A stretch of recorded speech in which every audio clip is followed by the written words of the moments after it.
Our fifth group is Parent Engagement Roadmap. Tonight they're going to be represented by Andy Harris. Parent Engagement Roadmap proposes to empower parents to engage with neighborhood schools to create opportunities for our kids. This is great. I love this. It's all about the community and community schools. Andy, welcome.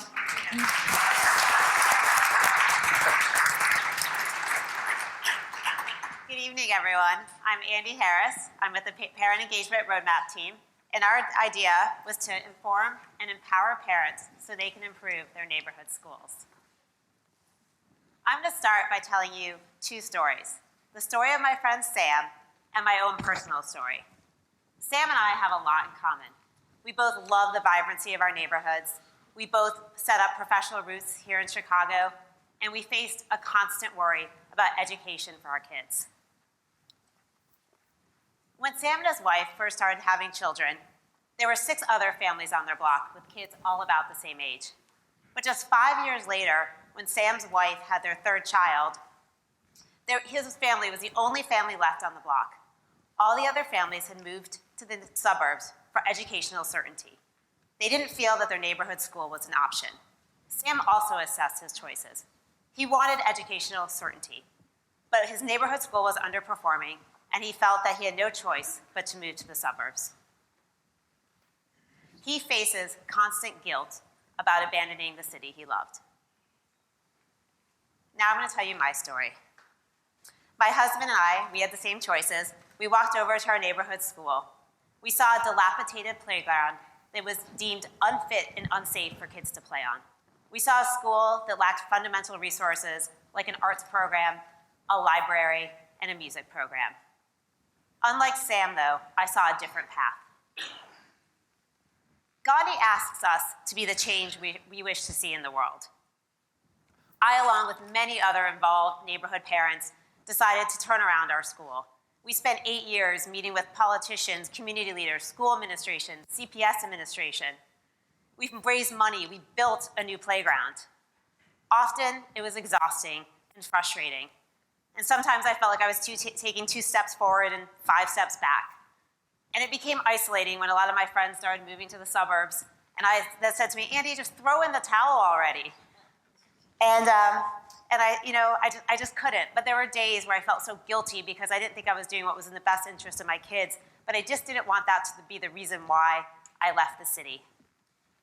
And so, unlike Sam, the difference was that I felt like there was possibility. I felt like I really could make a difference in our school, along with a lot of other neighborhood members.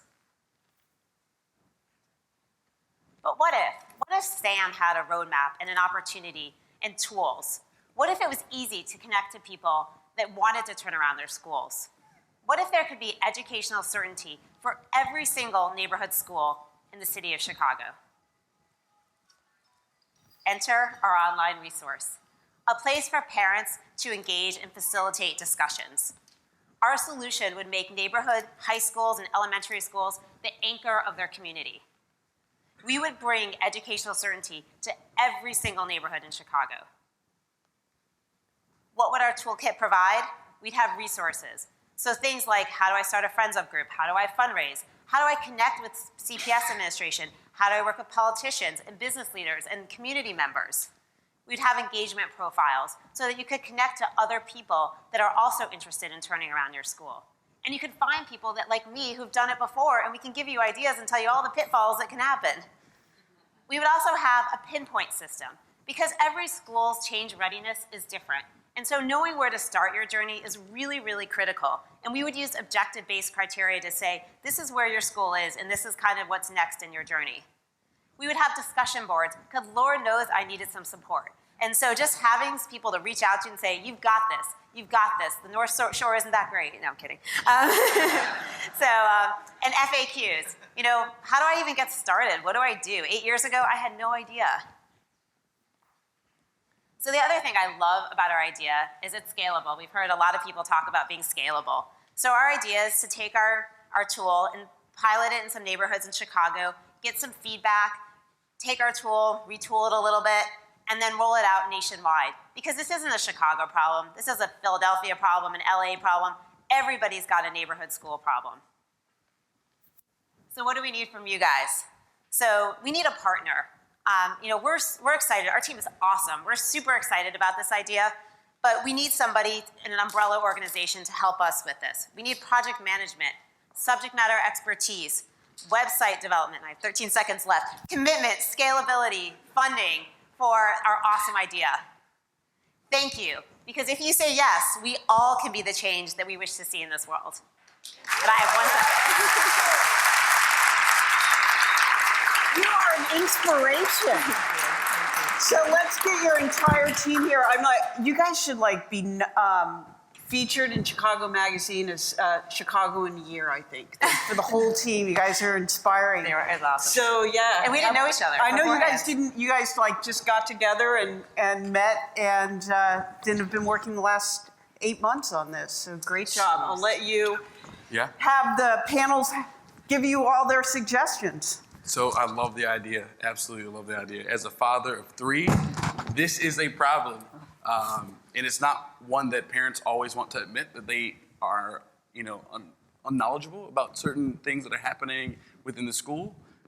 And so I definitely give you some support behind this.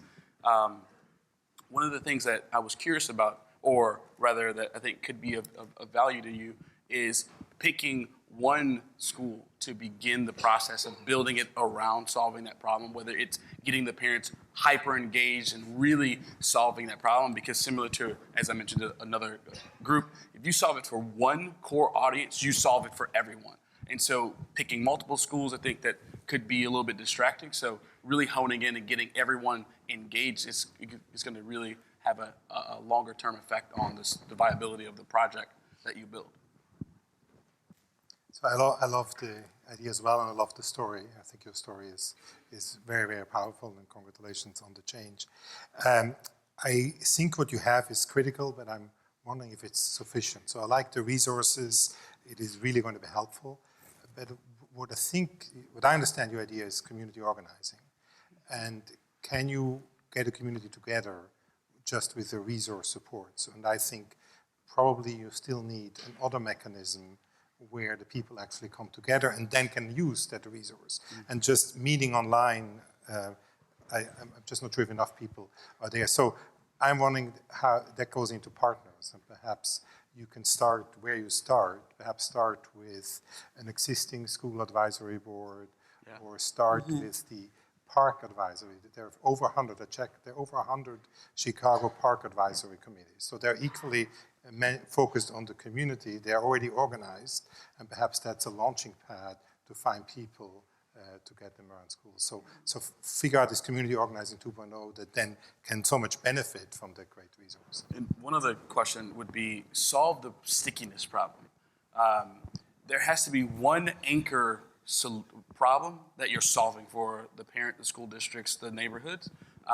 That's going to keep me coming back to engage with the platform, as opposed to if I'm looking for to answer one question, I may not come back as frequently, and so my engagement may be very low, and it's not as much as a utility, as opposed to you really are solving this one core problem. What that is, I don't know, but I think that spending time with the potential partners could really uncover that for you. Yeah, just a couple things. First one is, you have a third example that I would recommend you use besides Sam, is that the people that don't have an opportunity to move, which is a good number of people. They don't have an option. So getting them involved, they feel completely hopeless. There's this event that happens at McCormick Place called Parent Power. I don't know if you know about it, but it's more, parents going there to collect resources, and it was overrun with people. When I went to the last one, just overrun with people, just desperate for help. And it's a logical place to find people who are desperate for help in improving their schools. Because there wasn't, as you know, you walk into a gathering of people that go to Chicago Public Schools, it is not a love fest.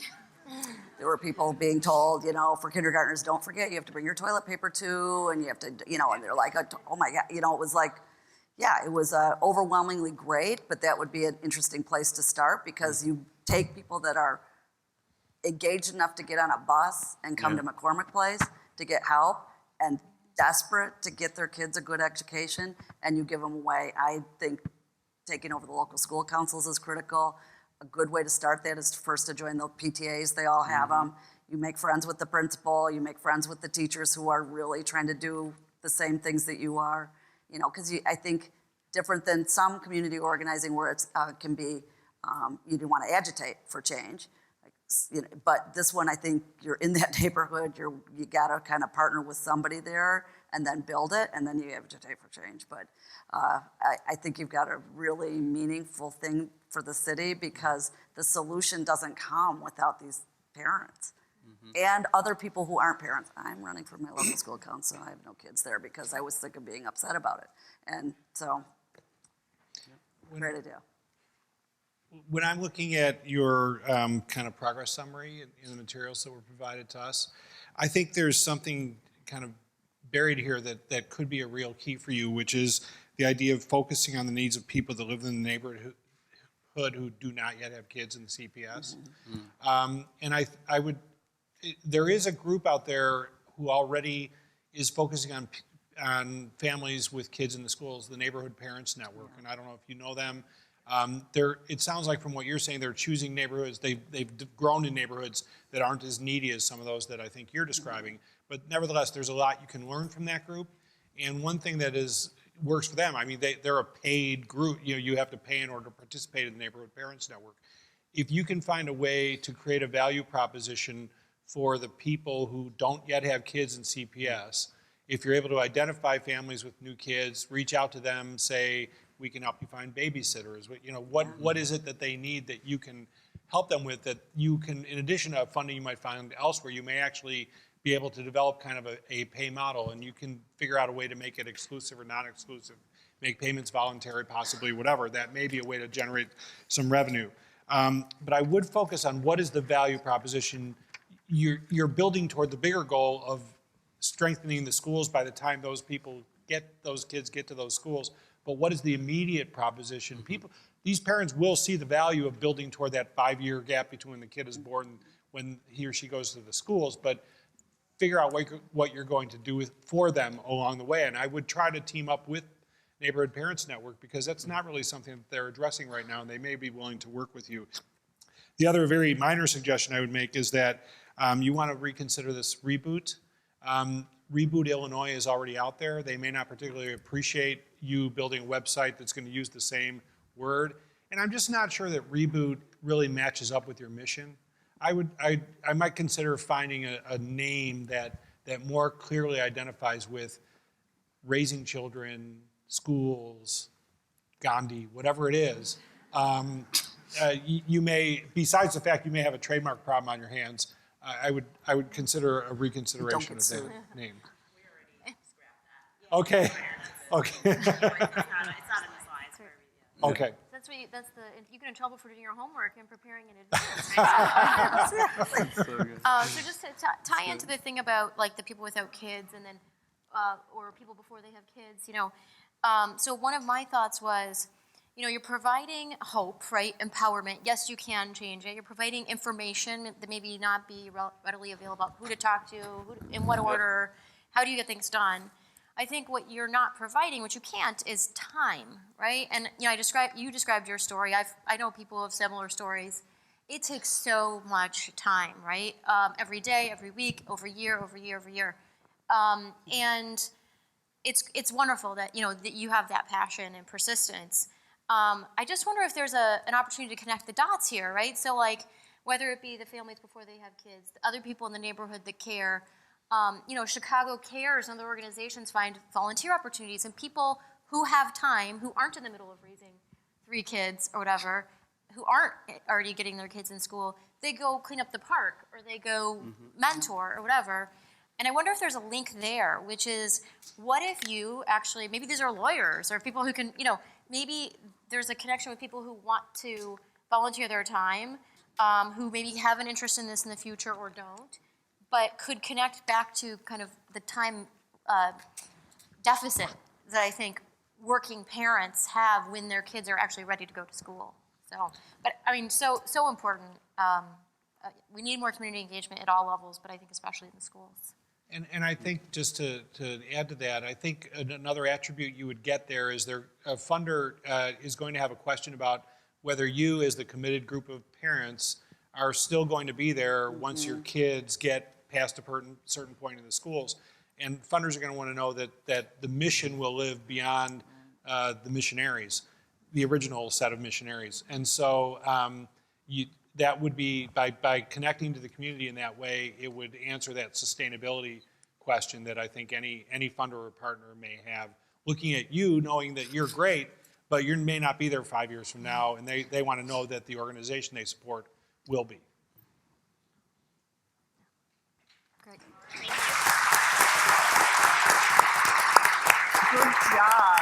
Thanks. Great job, Ben. Thank you. So hope, inspiration, information, and time. Those are the key phrases, Jessica. I thought that was great. It's a lot of hope there for the neighborhood schools.